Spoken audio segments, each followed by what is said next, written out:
donar un libro es un hecho de paz y una oportunidad para que nuevas historias, otras historias, lleguen a los territorios más afectados por el conflicto armado y la inequidad en Colombia.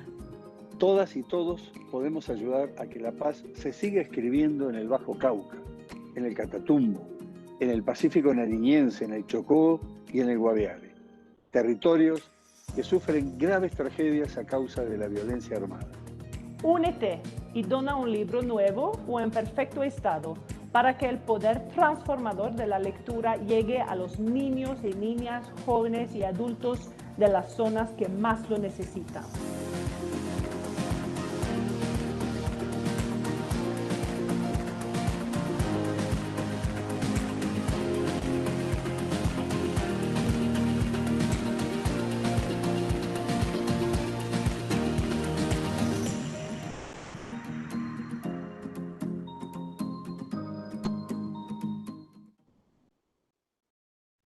Bienvenidos a la Feria Internacional del Libro de Bogotá. Imaginemos y vivamos juntos esta historia. Hola, ¿qué tal a todos? Bienvenidos a esta sala de universos fantásticos. En primer lugar, muchas gracias a la Feria del Libro de Bogotá y a la Cámara Colombiana del Libro por darle este espacio a un género que tiene muchos seguidores en Colombia, pero tal vez no muchos se han enterado de que de hecho tenemos autores locales trayéndonos historias nuevas, libros de este género para todos nosotros. Y bueno, vamos a explorar un poco las obras de dos autores, entonces les voy a contar un poco sobre ellos. En primer lugar está Paula Cuellar. Ella nació en Palmira el 24 de junio de 1974, es ingeniera química, hizo una maestría de diseño de procesos y productos en la Universidad Tecnológica de Eindhoven de Holanda. Eh, Durante este periodo pues tuvo la oportunidad de viajar y conocer muchas culturas y bueno, pues hoy vamos a hablar de su libro, bueno, de sus libros Meridia, porque está pensado para una trilogía, en el momento llevamos dos. Y por otro lado tenemos a Juan Diego Zavala, él es de Bogotá, de 1993, profesional en estudios literarios y magíster en escritura creativa de la Universidad Nacional de Colombia. Participó en el taller de novela Ciudad de Bogotá en el año 2010. También como miembro del comité editorial del grupo estudiantil Contestarte publicó Cthulhu, Reflejo del lado oscuro del hombre y El don de la muerte, regalo de Dios, en los que exploró la obra de Lovecraft y Tolkien. Fue finalista del séptimo concurso de cuento de la Fundación La Cueva con el cuento Leyes Naturales, Leyes Humanas. Eh, y pues su libro es Las Crónicas del Herrero, que también van a ser, no sé, todavía no sé si son dos o tres, ahorita nos contará Juan Diego. El primer libro se llama Fraguas de Tormenta, entonces aquí los tengo para que les echen una mirada por si los ven en las librerías, que cuando las visiten los busquen. ¿Mm? Bueno, bienvenidos a nuestros queridos invitados. En primer lugar, quería que habláramos un poco de el género fantástico, de esta épica que es muy popular entre los jóvenes, pero que sin embargo también tiene una gran cantidad de seguidores adultos. Para mí este género es el que permite llevar a los límites la imaginación, porque sus historias son tan variadas y ahorita lo vamos a ver hablando de sus libros, que este género realmente va de un extremo al otro.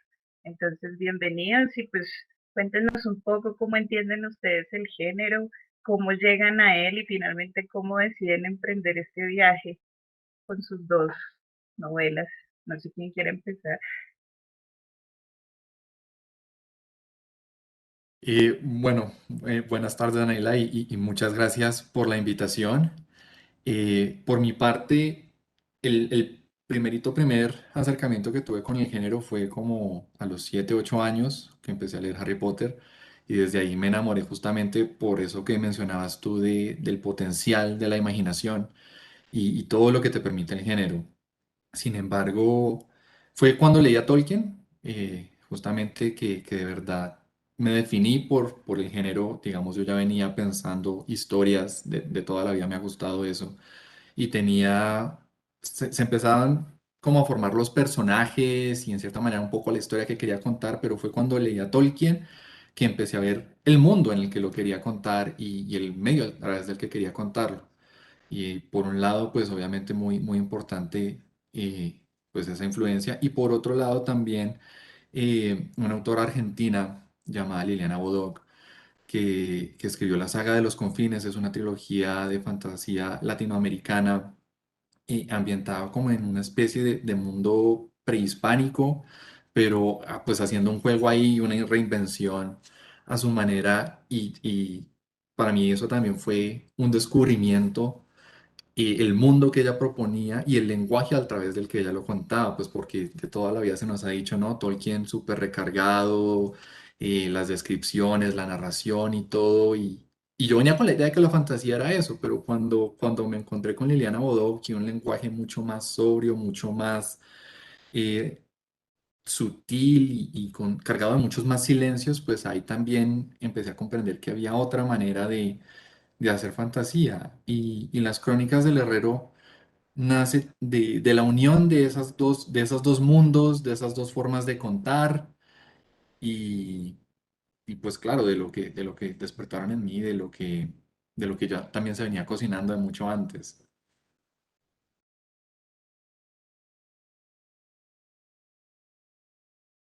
Bueno, pues en mi caso, yo llegué al género de fantasía ya siendo muy adulta. De hecho, cuando yo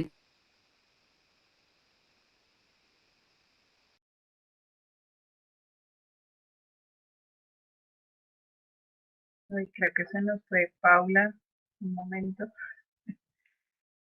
Bueno, esperemos un poco a ver si llega. Nuevamente parece que perdió la conexión. Eh, bueno, mientras llega Paula, les contaré entonces un poco sobre ambos libros para que tengan una idea. Eh, Empecemos con Las Crónicas del Herrero, el libro de Juan Diego. Eh, este libro, la verdad, me sorprendió. Yo me esperaba una cosa y terminé con otra. O sea, no se hace ideas con el título y realmente me sorprendió gratamente. Digamos que el universo que nos propone Juan Diego es un universo que combina, como bien él dice, un poco estas nociones o imaginarios prehispánicos de alguna manera. Lo verán en la atmósfera, no quiero que malentiendan en el sentido de que esté situado en, por ejemplo, un escenario prehispánico, sino más bien es la atmósfera que él alcanza a reflejar, sobre todo con la naturaleza que rodea a los personajes o la mitología que él construye en este universo. En, y el libro de Meridia es una especie de viaje del héroe también, pero entonces a diferencia del libro de Juan Diego, que nos construye un universo completamente nuevo, está situado en otro mundo, el libro de Meridia está situado en este mundo, pero en un lugar que está por fuera de nuestros mapas, por así decirlo. Entonces ella también construye como una especie de microcosmos que está paralelo al mundo humano normal en el que vivimos usualmente. Y bueno, también un par de cosas interesantes. El libro de Juan Diego es protagonizado precisamente por la figura del herrero, que, bueno, guarda muchos misterios de los cuales no revelaré gran cosa para que ustedes lean el libro y los descubran. Pero el herrero es como una especie de, ¿cómo decirlo?, sacerdote, por así decirlo, como un chamán también puede funcionar, eh, que representa, digamos, la tradición de los pueblos de este universo Chabatá se llama. Eh, y el universo de Meridia, así se llama justamente como este archipiélago de islas en el que está situada la historia de Paula. Su protagonista es Antonia. Digamos que una de las cosas interesantes es que Antonia es de hecho una mujer profesional, colombiana, digamos que tiene paralelos con la vida de Paula, porque también es una científica que fue a estudiar a Europa y pues le ocurre algo como una especie de accidente por el cual termina yéndose a este archipiélago eh, en el que pues ocurre toda la historia de Meridia. Bueno, mientras llega Paula, Juan Diego, si quieres, hablemos un poco de, pues, de lo que estaba hablando ahorita, de precisamente esos paralelos que uno puede ver entre, digamos, tu mundo. Y hubo momentos en los que cuando yo lo leía pensaba incluso en el Popol Vuh, ¿no? Como en estas historias de creación, me pareció muy interesante. Entonces, ¿por qué no hablamos un poquito de eso, de cómo vemos la mitología así de tu mundo y cómo construyes eso? Sí, bueno, justamente el papel del mito, que para mí también es fundamental en la fantasía y la potencialidad, sí, la flexibilidad que tiene el mito para contar historias, justamente, ¿no? Que era un poco también volviendo a la idea, pues lo que decía Tolkien, ¿no? El mito como ese vehículo para contar verdades que no se pueden contar de ninguna otra manera. Y pensando yo esto, yo pensaba en el mito latinoamericano, justamente, porque es también a partir de ahí de donde venimos. Y era un poco eso lo que yo quería lograr a través de las crónicas del Herrero, lo que estoy buscando, y es encontrar ese punto de encuentro entre el mito europeo que nos llega pues desde el lado español de los días de la conquista y también todo ese imaginario de la fantasía europea que arranca también con Tolkien, de los pueblos medievales y de la sociedad feudal y todo este asunto, y, y reconciliarlo con el mito latinoamericano, con la sociedad latinoamericana, eh, justamente como encontrar esa identidad un poco latinoamericana, que no es ni de un lado ni del otro, porque después de que yo leí Liliana Bodoc y empecé a escribir, yo me preguntaba, quiero hacer una fantasía como la de Tolkien, europea, medieval, pero pues no me terminaba de sonar, pues ya está como muy hecho y ya como que tratar de jugarle a Tolkien en la cancha de él como que no me va, pero al otro lado pues quiero hacer una fantasía totalmente prehispánica, indígena o como se le quiera llamar, y tampoco me sentía cómodo yéndome totalmente al otro extremo, porque aunque es un mundo que siempre me ha llamado la atención y que siempre he creído que necesita reivindicarse, pues no tengo una familiaridad, un grado de familiaridad que me permita enfocarme únicamente en ese mundo. Y ahí fue también que yo llegué a la conclusión, pues es la unión de estos dos mundos la que me hace a mí quien soy y la que hace a muchas personas en este continente quien es, y es esa unión de culturas y de identidades la que voy a explorar. Bueno, muchas gracias, Juan Diego. Acaba de volver Paula. Entonces, pues, Paula, si quieres contesta la primera pregunta y de una vez te cuento la segunda pregunta. Es más como un poco la construcción del mundo. Ya estábamos hablando, digamos, de la mitología del mundo de Juan Diego. Entonces, en el tuyo también hay una suerte de mitología. Cuéntanos un poco de cómo va ahí la historia de Meridia. Dale, qué pena, no es que está cayendo un aguacero aquí, cayó un rayo y como que acabó con todo, pero bueno, ya conseguí conectarme nuevamente. Pues estaba comentando que mi ingreso a la fantasía pues fue un poco más tarde, porque pues cuando yo estaba en el colegio, incluso en la universidad, era muy difícil acceder a libros.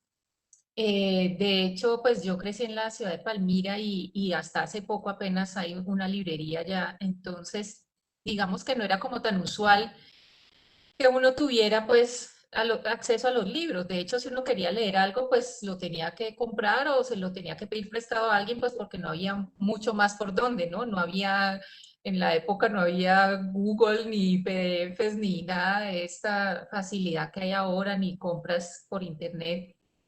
Entonces, digamos que yo, siendo joven, leí muy poco y además con el plan de lectura que tenía en el colegio, pues realmente eso lo que hizo fue quitarme las ganas de leer.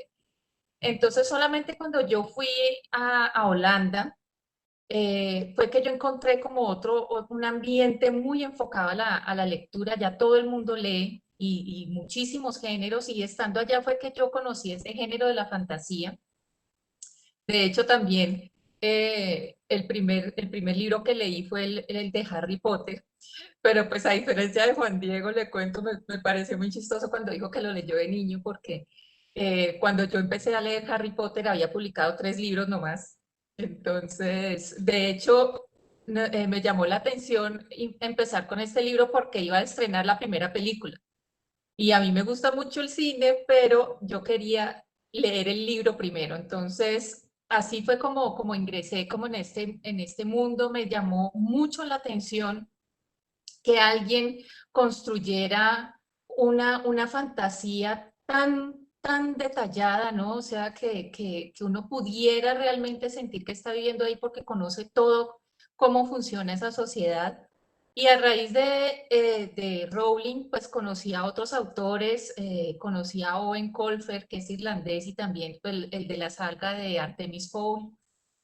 Y también conocí a Tolkien, aunque yo confieso pues que a mí me dio muy duro leer Tolkien, me pareció muy complejo, pero sí tiene algo que a mí me encantó y fueron los mapas.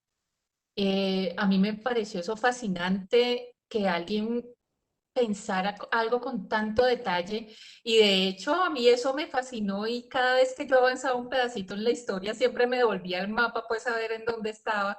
Y de hecho mi serie de Meridia tiene mapas, es por herencia de Tolkien, porque a mí me pareció eso fascinante. Entonces digamos que ese fue como mi ingreso. Estando allá, claro, yo iba a estas librerías y la sección de fantasía y de ficción es inmensa. Entonces, pues eso fue fascinante, y para mí fue un logro de verdad. Yo digo que yo soy el ejemplo clásico de que uno no lee porque no ha encontrado el género que le gusta. Yo encontré ese género de la fantasía y para mí fascinante, fue fascinante. Y la otra pregunta es acerca de la construcción de mi mundo. Bueno, pues a mí me gustó tanto este género que realmente nunca me he imaginado escribiendo algo distinto. Sí me han preguntado que por qué no escribo cuento o algo histórico diferente, pero realmente digamos que la afinidad con este género de la fantasía para mí ha sido pues como una conexión tan clara, que cuando yo empecé a tener esta historia en mi cabeza, pues realmente lo único que me imaginé fue escribir sobre un mundo diferente, ¿no? Aunque yo digo pues que yo no puedo llevarme todo el crédito porque todos estos meridios constantemente me hablan en mi cabeza. Yo no sé si a Juan Diego le pasa igual, pero a mí esta gente, estos personajes me hablan todo el tiempo. De hecho, a veces hasta en la madrugada, cuando me despierto, me hablan y me hablan hasta... Yo tengo que tener un cuadernito al lado en mi nochero para estar apuntando las cosas porque conversa mucho conmigo. Entonces yo digo que esta historia fue escrita a muchas manos, ¿no? Porque ellos me cuentan muchas cosas. Lo que sí tenía yo claro es que igual toda la fantasía que nosotros conocemos es estadounidense o es europea. Yo quería algo que nos representara un poco más. De hecho, Meridia es un archipiélago y está ubicado cerca de Isla de Pascua, ¿no? Como a la altura de la costa de Chile. Mi protagonista es latina, de hecho es colombiana, pero nunca lo coloqué específicamente porque yo quería que cualquier persona latinoamericana se pudiera identificar con ella. Entonces era queriendo como traer algo que para nosotros también fuera real, ¿no? Y pues, a ver, en la construcción de este mundo, pues yo creo que participaron muchas cosas. Eh, pues yo viví 5 años en Holanda y tuve esta experiencia de estar en un país desconocido, con un idioma diferente, conocer otras culturas, eh, ver cómo es la percepción de otras personas dependiendo de donde uno viene, ¿no? Entonces creo que todo eso se unió en la construcción de este mundo desconocido para mi autora. Y la ciudad en particular, pues yo enseño en la universidad ciencia de materiales y para mí poder diseñar una ciudad fue como Disneyland, ¿no? Ahí descargué yo todo lo que es para mí el futuro en la innovación de materiales, entonces creo que hay un poquito de todo, hay un poquito de lo que imagino, de lo que sueño, de lo que viví, de lo que espero, y todo eso se fue uniendo a la información que los mismos meridios me estaban dando y así fue como surgió esta historia. Mm, Bien, súper Paula, muchas gracias. Voy a aprovechar que nombraste los mapas, voy a ver si alcanza a verse aquí en pantalla. Miren, entonces aquí está el mapa del reino de Yabatá. Este es el de Juan Diego.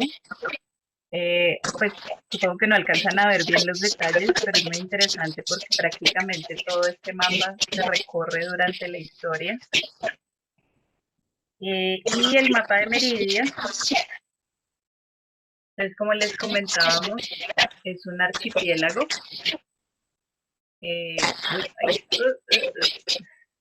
Entonces básicamente la llegada de Antonio a este archipiélago es por una caída, una rodadita. Y esta es la ciudadela, que es donde ocurre casi toda la historia. Digamos que ella, aunque está en el archipiélago, permanece en este lugar que se llama la ciudadela casi todo el tiempo. Bueno, entonces continuemos un poco con la construcción de mundos. A mí me interesaba hablar un poco de esto de la mitología porque es que los libros de ustedes dos tienen cosas muy interesantes.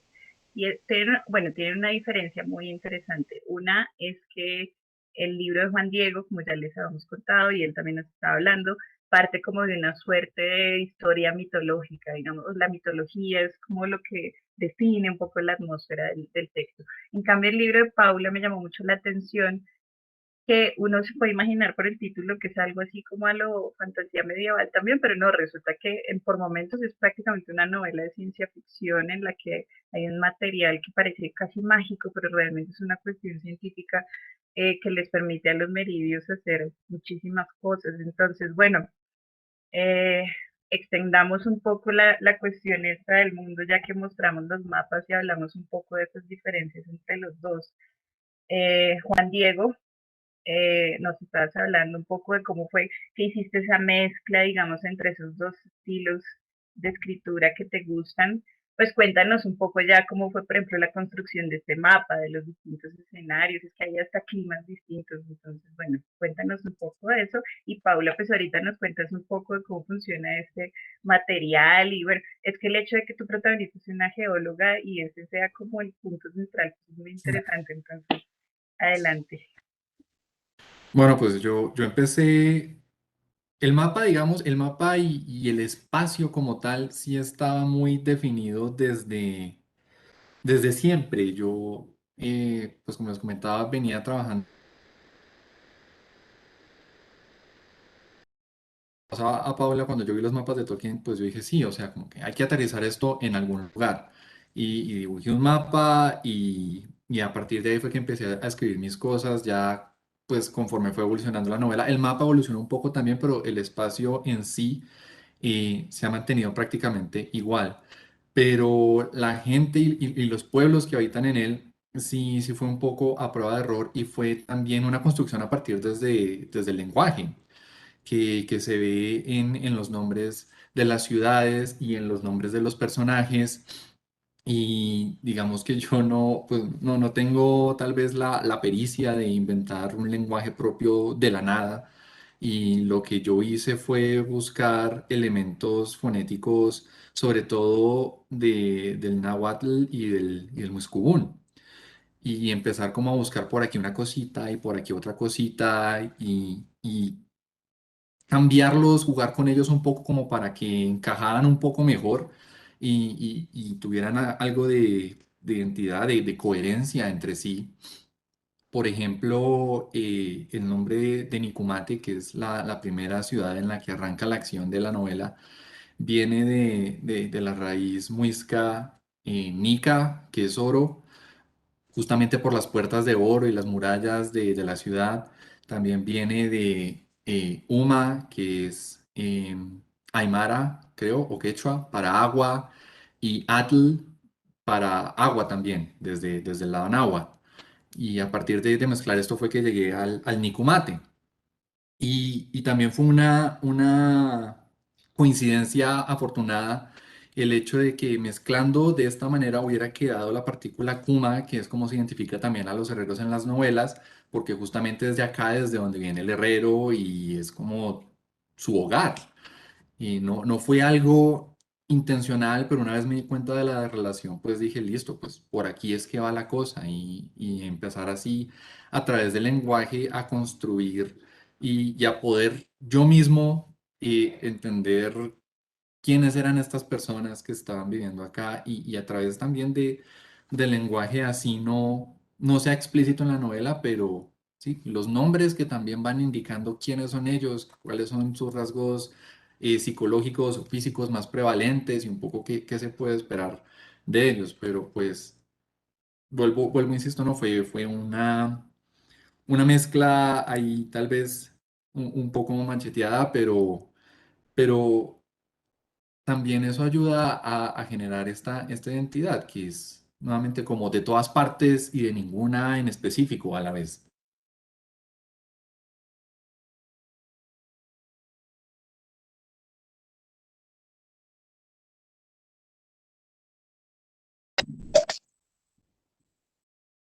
Bueno, en mi caso, para esta construcción, pues también hubo muchos elementos, ¿no? Meridia es un lugar a donde viajan varias personas, o sea, estos meridios vivían con nosotros y por un conflicto que tuvimos siglos atrás, pues ellos decidieron separarse de nosotros. Entonces, en la construcción de este mundo, yo siempre traté de tener muy pendiente que yo estaba hablando de la reunión de muchas personas de lugares diferentes. Entonces, eso trato de mostrarlo en el libro con los nombres de los personajes. Encontramos nombres provenientes de varias partes del mundo, ¿cierto? No quería que todos los nombres fueran en español precisamente para mostrar que estaba conformado por muchas vivencias, muchos lugares diferentes, ¿no? Igual que un poco las costumbres, ¿no? Hay una mezcla de costumbres europeas, asiáticas, latinas, todo esto buscando, cierto, que siempre fuera muy evidente que fue un revuelto de gente, incluso se ve la mezcla racial, ¿no? Los personajes tienen rasgos diferentes dependiendo como de dónde vinieron. Entonces fue muy interesante empezar a mirar esto como un todo, ¿no? Este, esta ciudad llena de personas que buscaban algo en común, ¿no? Eh, Mi protagonista, Antonia, ella es una mujer, tiene 28 años, que es, digamos, como una de las diferencias que siempre me han remarcado con respecto a otros libros de la literatura juvenil, donde los protagonistas son muy jóvenes, ¿no?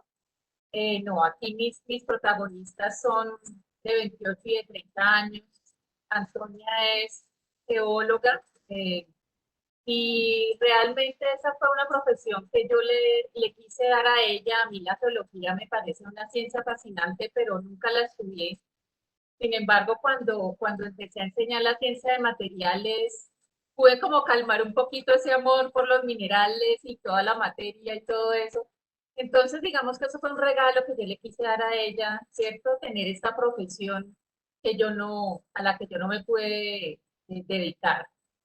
Y tiene su doctorado y pues viaja en búsqueda de este nuevo material y pues por estos acasos es que encuentra esta civilización, ¿no? Que cuando nosotros hablamos de fantasía casi siempre lo relacionamos con hadas, con seres feéricos, ¿no? Las orejas puntudas y eso, pero realmente la fantasía que yo escribo es distinta porque mi interés siempre fue que cualquier persona pudiera creer que lo que le está sucediendo a la protagonista le podría suceder en cualquier momento. Entonces, si tú ves en el libro, yo siempre explico todo, por qué están escondidos, por qué se separaron, por qué hay cierta clase de animales, por qué funciona esto, porque para mí estos recuerdos son tan vívidos que mi interés es que todo el mundo supiera que, o sea, no conocemos Meridia porque está escondida, pero no porque no sea real, ¿no? Todo lo que pasa ahí, eh, para mí es considerarlo absolutamente real y por eso pues explico tantas cosas acerca de cómo funciona todo ahí, ¿no? Entonces, digamos que ese fue un elemento muy importante a la hora de construir ese mundo, de construir esta ciudad, era hacerlo que la vivencia fuera lo más real posible y entonces tú puedes conocer todos los sitios, los parques, cómo está construida la sociedad, la política, el transporte, todo, ¿no? Todo hace parte de yo querer mostrar esa vivencia de que es un lugar que existe. Sí, no, y realmente sí das una descripción, digamos, muy vívida de lo que es la ciudadela y lo que es vivir en la ciudadela. Bueno, muy interesante. Me gusta que ambos tocaron un poco el tema de los personajes y sus características, precisamente porque digamos que eso es algo que sí tienen en común los dos, las dos historias, y es que sus protagonistas no son, digamos, el típico héroe que está iniciando la adultez, eh, pues siendo muy joven, sino que de hecho, pues como bien nos contaba Paula, Antonia ya tiene 28 años, de hecho ya tiene toda una vida vivida. Pues es además una mujer profesional. Y en el caso de Juan Diego, pues su protagonista, que es el herrero, su herrero es de hecho un hombre ya mayor, de edad indeterminada, porque en un momento le preguntan cuántos años tiene y él como que no, no lo revela, pero sabemos que ya tiene bastantes años. Entonces, bueno, eso me pareció muy interesante porque hicieron como una especie de ruptura con esos tropos tradicionales del género. Ahora, y yo le advierto esto a la gente joven que lea estos libros, eso no significa que no se vayan a sentir identificados con los personajes, todo lo contrario, porque más bien esto les va a demostrar que los adultos tampoco lo tenemos todo con la certeza y claridad que los jóvenes pueden creer. No, estos personajes también atraviesan un cambio fuerte a través precisamente de un viaje muy interesante que emprenden los dos. Bueno, entonces, hablemos un poco de los personajes. Ya digamos pensando en no solo los protagonistas, sino en general ese universo de personajes de ustedes, eh, también hablaron de algo que quería tocar y era precisamente la diversidad racial y étnica de sus mundos, porque en eso también rompen con esta tradición eurocéntrica, y es que tenemos gente de todos los colores, de todas las razas, de todas las formas. Entonces, bueno, cuéntenos un poco más sobre eso, cómo llegan a esa decisión y por qué les parece importante romper un poco con esto. Bueno, en mi caso la decisión se da casi que de su propio peso al momento de elegir hacer o retomar ciertos elementos de las culturas originarias latinoamericanas. Si vamos a estar tratando algo relacionado con su cultura y con su mitología, y con su forma de ver el mundo, pues inevitablemente eso también viene reflejado es en ellos y o sea, como que no puedo tomar simplemente el pedacito del mundo que me funciona y como ignorar el resto, no. Sin embargo, el tema de la raza, ese punto estuvo ahí muy importante. eh, o sea, es una cosa muy curiosa porque justamente como esta idea cambió después de tomar esta decisión y ciertos personajes ya venían determinados de antes, sufrieron un cambio racial y de hecho al momento de estar yo escribiendo la novela me costaba un poco imaginármelos con su nueva apariencia. Porque, por ejemplo, en el caso de Solken empezó siendo mucho más joven, era un hombre tan blanco que casi que transparente, cabello negro así oscuro, alto, obviamente, y al momento de empezar a tomar todos estos elementos prehispánicos también fue ese cambio en él. O sea, como hasta la mitad de la novela yo me lo venía imaginando como me lo había imaginado de toda la vida, y fue un momento en el que dije como no, pues que este hombre ya no es así, y hacer este cambio. Igualmente con todos los otros personajes, porque es que todos venían justamente de esa tradición eurocéntrica, y todos blanquitos, rubios, muy bonitos, ojos azules, ojos verdes, y al momento de hacer este cambio como que yo mismo visualizarlos de esta nueva manera, pues fue parte del proceso. Y también retomar todos estos elementos culturales, ¿sí? Que no sea simplemente como cambiarlos por fuera, sino ellos también cambian por dentro. Y quiénes son, cuáles son sus principios, sus creencias. En mis últimos años de colegio, en un par de oportunidades, yo pude compartir en círculos de palabra Muisca, y de ahí fue que tomé muchas de las cosas que se muestran en el libro, obviamente a través un poco de la memoria y de lo que he venido aprendiendo desde entonces, ¿no? Pero también es que haya esa coherencia entre quienes son por dentro y quienes son por fuera, y así, porque eso mismo también me da a mí las herramientas que necesito para, para poderlos escribir. Sobre todo en el caso de Solken, que en los borradores iniciales era simplemente el herrero que necesitan crear el arma, y entonces él va y la crea y ya, y era un personaje de apoyo. Y la historia inicialmente estaba pensada para seguir a Kenecha y a su familia, y cómo a través del gobierno que ellos le van dando al país, pues se van desarrollando los hechos. Pero al momento que ya ni siquiera recuerdo muy bien cómo fue que pasó, pero en el momento en el que entra en la historia como Anoa, que es esta especie de dios herrero, y se revela ante mí que es justamente una sociedad cuyas creencias van determinadas por la labor de la herrería, y por, sí, como esta especie de simbolismo que se saca de la herrería, pero también todos estos principios que vienen un poco de antes, incluso de la aparición de este herrero. Es a partir de ese momento que la figura de Solken toma, sin yo proponérmelo, el punto central de la historia, y es el que está como, o sea, el personaje de Tolkien se creció de una manera que nunca me lo hubiera imaginado, y todavía está ahí presente como esta idea de obviamente ir contando la historia de Kenecha y su familia, pero es ahora a través de los ojos de Solken.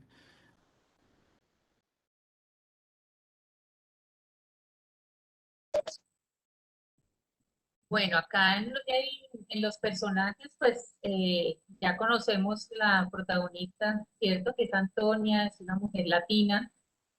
Y en el resto encontramos los meridios. Los meridios tienen una característica muy especial, muy particular. Como te comentaba, pues nosotros evolucionamos en el planeta con ellos, pero pues ellos decidieron separarse de nosotros porque ellos tienen una habilidad muy especial. La única diferencia entre los meridios y nosotros es que los meridios expresan un gen de manera diferente y eso les permite percibir los sentimientos de las personas. Entonces, si un meridio está cerca de otra persona, puede él sentir lo que esa persona está sintiendo. Entonces, al yo, digamos, meterme con este asunto, pues claro, tuve que pensar mucho en cómo sería una civilización, cómo cambiaría una civilización en donde todo el mundo pudiera percibir al otro, ¿cierto? Eh, entonces me encontré con una civilización muy empática, pero que también obviamente tiene unas maneras distintas de relacionarse y de tratar las cosas. Es una sociedad donde digamos que las palabras sobran un poco porque pues no hay esa necesidad de expresar verbalmente cuando tú puedes percibir. Entonces Antonia, pues por alguna razón ella va a tener que quedarse unos días ahí en esta ciudadela, y claro, ahí empieza como ese encontronazo de ella, ¿cierto? Una mujer humana que está representando a toda la humanidad ante estos meridios que todavía sienten mucho desprecio por nosotros. Entonces, claro, ella llega a un sitio donde no la quieren, ¿sí?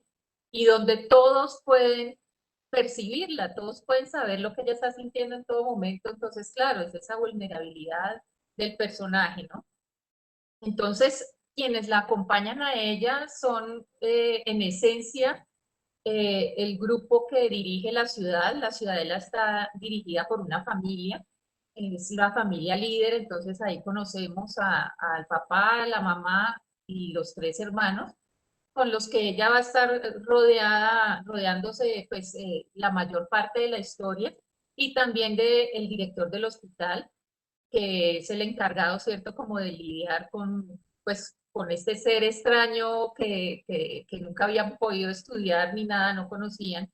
Entonces, digamos que hay una mezcla, ¿cierto? Como acaba de caer otro rayo aquí. Una mezcla, ¿cierto?, de la parte política a cargo de esta familia líder, de la parte médica y biológica de parte de este otro personaje.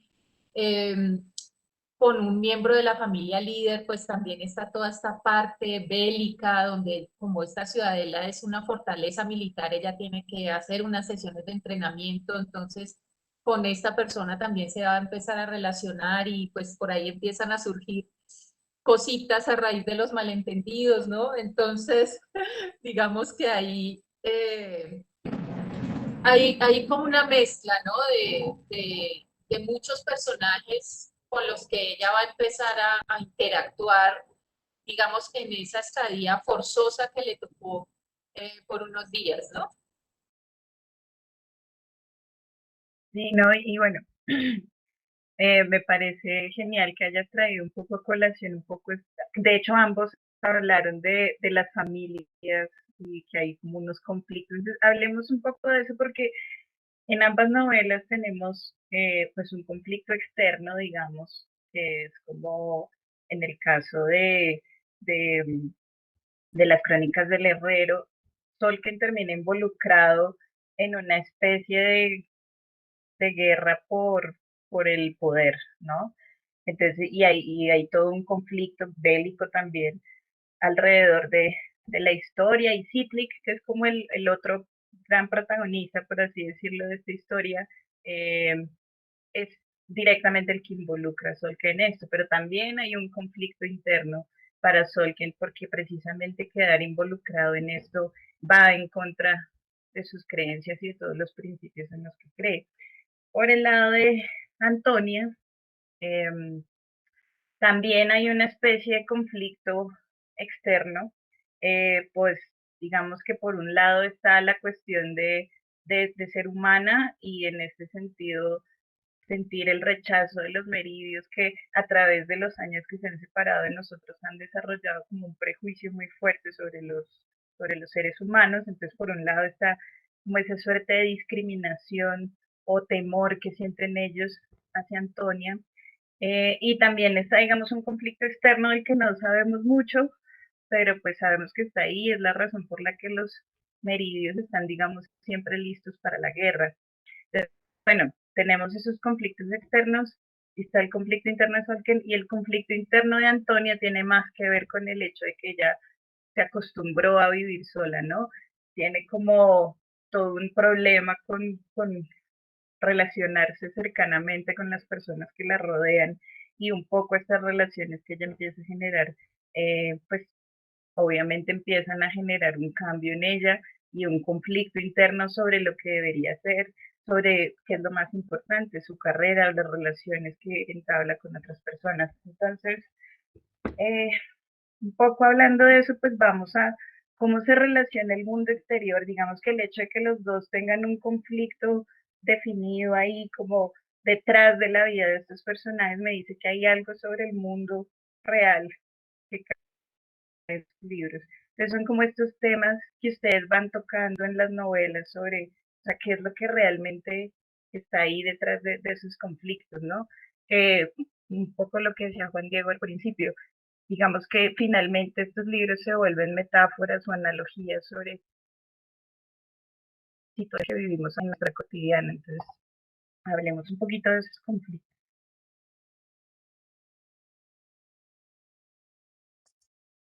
Bueno, en mi caso no era esa la intención inicial, tal vez, pero justamente ese conflicto interno de Solken y, y la relación con la guerra a su alrededor, pues tiene mucho que ver con nuestra historia y con lo que hemos venido viendo desde hace tantos años, ¿no? Un país en constante guerra hasta el punto de que ya estamos prácticamente acostumbrados a ella y las cosas que pasan que en cualquier otro lugar aterrorizarían a la población entera, pues aquí es como un episodio más. Y ese es un poco a lo que Solken se opone. El herrero es como mencionaba Daniela, pues una especie de figura religiosa que lleva el saber del pueblo, pero al mismo tiempo, pues es una tradición que se está perdiendo. La memoria de este país también se está perdiendo por intereses políticos en gran medida. Y justamente por esa razón, Solken y los herreros en general son cada vez tenidos menos en cuenta y hechos a un lado, y solamente cuando les conviene, justamente. Pero Solken tiene muy clara cuáles son las enseñanzas que ha venido recibiendo a lo largo de su vida y cuáles son las consecuencias, porque al principio del libro también se habla que la población que en estos momentos vive en el país de Yabatá no es originaria de allí, o bueno, tal vez sí lo fue en un momento, pero, pero ellos vienen de fuera de algo que no saben qué es porque ni siquiera lo recuerdan. La memoria que ellos han perdido llega hasta tal punto que ni siquiera saben de dónde vienen. Y están huyendo de algo y tienen todavía ese miedo, pero no saben a qué. Y al momento de llegar sus antepasados a este país, se encontraron con una especie también de criaturas sobrenaturales que a través de su poder lograron, eh, pues ahora que lo pienso un poco como, como en Mérida, como ocultar el lugar del que ellos viven del mundo de afuera. Y, pero eso viene con un precio, con una condición, y es justamente que no se derrame sangre entre ellos, porque es el mandato principal que tiene el Código del Herrero y lo que profesa Solken. Pero en el momento de empezar esta guerra y, y conforme va pasando el tiempo, esto se va perdiendo y se va ignorando hasta que la gente llega al punto en el que la gente del común ya no cree en esto y está más bien dispuesta es a terminar la guerra y a que haya un rey. Y Solgen todo el tiempo está oponiéndose a este derramamiento de sangre, buscando una solución a esta lucha por la corona de una manera pacífica, pero todo lo que hace Solgen todo el tiempo eh, se lo terminan torciendo para otros fines. Solken, digamos, se ve involucrado en el conflicto pese a no quererlo porque Ciclic, que es el otro personaje de la novela, era antes el aprendiz de él y destinado a ser su sucesor, pero en el momento en el que Ciclic se enamora, ya teniéndolo prohibido por haber empezado su entrenamiento, entonces decide abandonar su entrenamiento, eh, aliarse con el enemigo para que al momento de que su propio país sea derrotado, se rompa esa prohibición que tiene él de estar con la mujer que ama. Y Solken tiene con Ciclic ese lazo tan estrecho de haber compartido tantos años juntos y de ver cómo está encaminándose hacia un error, un poco como una figura de papá, tal vez, sí. Mm, Estar detrás de él todo el tiempo, como llamándolo a la razón, tratando de impedir que haga todas estas cosas que está haciendo, y porque él sabe a dónde van a llegar. Y no solamente Citrix, sino nuevamente el país entero se va a abrir a una clase de la que ni siquiera ellos tienen ni idea de qué es lo que es. Entonces, el conflicto interno de Solken está justamente en prevenir esa guerra, por un lado, por lo que sabe que significa, lo que significa para todos, pero también lo que significa para él a nivel personal y, y algo a lo que él no está preparado. Y era justamente así, como les decía, sin proponérmelo, este comentario o esta manera tal vez de relacionarse con la guerra misma que nosotros estamos viviendo y sentar una posición, una voz clara diciendo pues no, o sea, no podemos, si nosotros tal vez no estemos esperando a que vuelvan los españoles pues a acabarnos nuevamente, pero o sea, las consecuencias que nosotros enfrentamos por todo esto no son las mismas, pero siguen habiendo consecuencias y, y seguimos perdiendo nuestra alma y, y- y los llamados constantes que se siguen haciendo como a cambiar la historia se siguen ignorando o por la razón que sea como que se truncan. Y sí, no era algo intencional lo que yo tenía en mente al momento de empezar a escribir las crónicas del Herrero, pero una vez también me di cuenta de esta relación, pues vamos con toda a explorar esto y abrazarnos también con que los dos mundos se relacionen entre sí.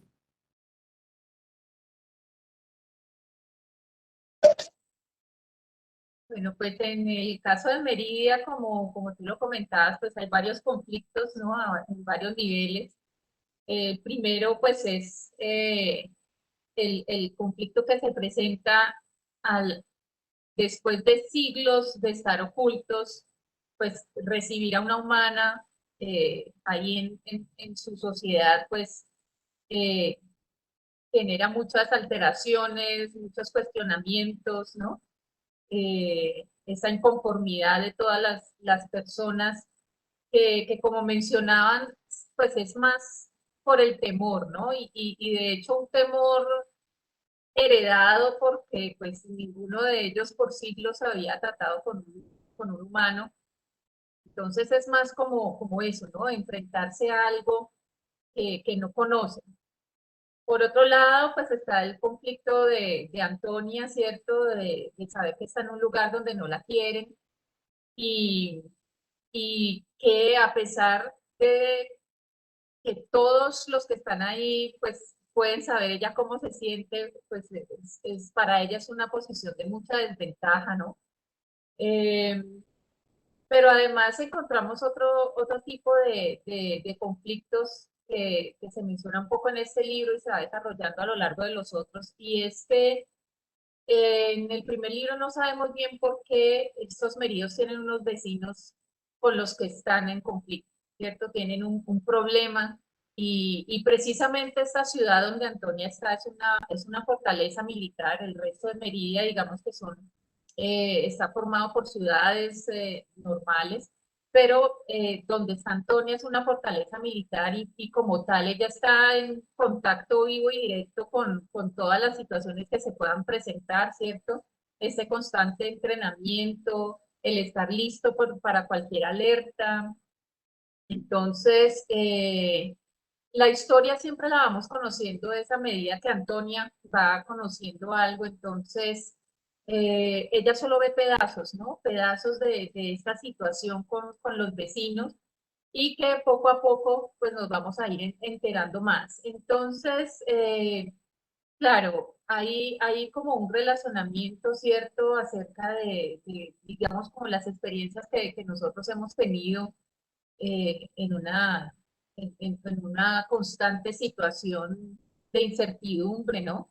Sin embargo, creo que siempre dice que los escritores buscan escribir sobre asuntos como su manera de exorcizar o liberar pensamientos y sentimientos. Y entonces yo creo que es también una manera como de mirar un poco diferente el origen de este conflicto, cómo las personas pueden manejar ciertas situaciones, a pesar de que ellos tienen este problema con los vecinos. Me interesaba mucho que pudiéramos mostrar su calidad de vida y su calidad como personas, y que poco a poco fuésemos conociendo qué es lo que está detrás de todo eso, ¿no?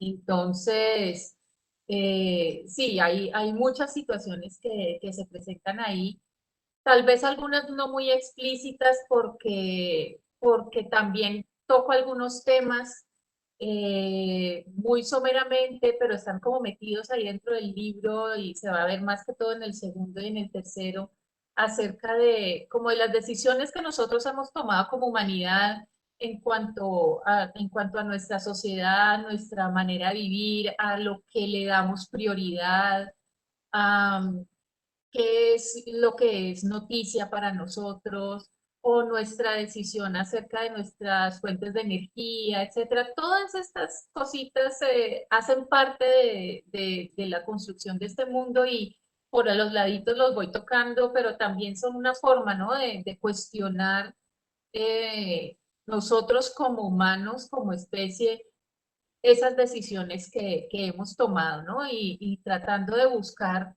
por medio de esta civilización, mirar qué otras opciones podríamos haber tenido o qué otros caminos podríamos haber tomado, ¿no? Entonces no es solamente esa similaridad en los conflictos, sino también buscando qué otras alternativas tenemos o podríamos haber tenido si hubiésemos tomado otras decisiones, ¿no?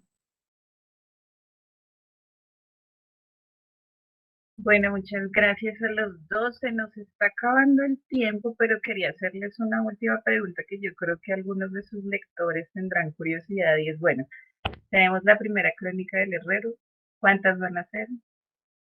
¿Cuándo llegan las siguientes? Y ya tenemos el segundo libro de Meridia, ¿cuándo llegan? No sé, rápidamente para que sus lectores sepan qué va a pasar. Bueno, las Crónicas del Herrero están pensadas para 5 volúmenes. En estos momentos ya me encuentro trabajando en el segundo, muy cerca de acabar el primer borrador ya. Ha sido un proceso un poco complejo porque pues en el principio un poco a jugar con esta idea de los diferentes puntos de vista mostrados a través de distintos personajes, como estos saltos de tiempo y estos cambios de perspectiva. Y en este segundo libro estoy jugando mucho más con eso y hacer que todo encaje al final, pues ha sido el gran desafío, pero confío ya muy pronto haber superado esta prueba.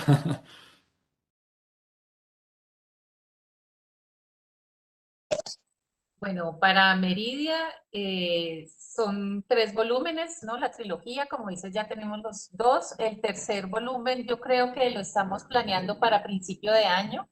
El manuscrito ya está escrito, estamos ya en el proceso de edición, ya revisando detallitos del manuscrito para que empiece pues todo el proceso y para ver si a principio de año ya está con nosotros ese tercer y último tomo de la trilogía.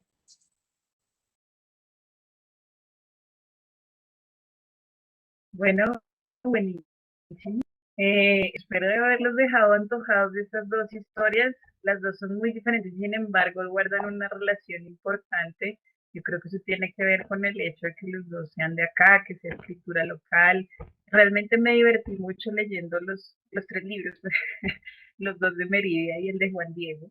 Espero ansiosamente las siguientes partes. Espero que los lectores colombianos, jóvenes y de todas las edades, si les gusta este género, seguramente van a disfrutar mucho estos libros. Entonces, pues, espero que hayan disfrutado la conversación, que se animen a leerlos los que no los hayan leído y pues que los que ya los leyeron estén ahí pendientes del lanzamiento de los que están por llegar. Muchas gracias a la Cámara, muchas gracias a la Feria, muchas gracias Juan Diego y Paula, no solo por acompañarme hoy, sino por haber escrito estos libros y haberme regalado estos ratos de mucho entretenimiento. No, muchas gracias a ti, qué rica la conversación y qué rico hablar con Juan Diego. Siempre es muy rico uno conocer personas que le están apuntando a lo mismo que uno, ¿cierto? De buscar soltarnos un poquito de esta realidad que a veces nos abruma y atrevernos a imaginar. Igualmente, muchas gracias por la oportunidad, por la invitación y al igual que Paola, yo considero que esto de poder compartir con otros autores también sirve mucho para aclarar y despejar el camino propio y aprender cosas distintas. Y ojalá podamos tener una nueva charla de fantasía prontamente, pues porque hay todavía mucho por hablar. Ojalá con más tiempo además.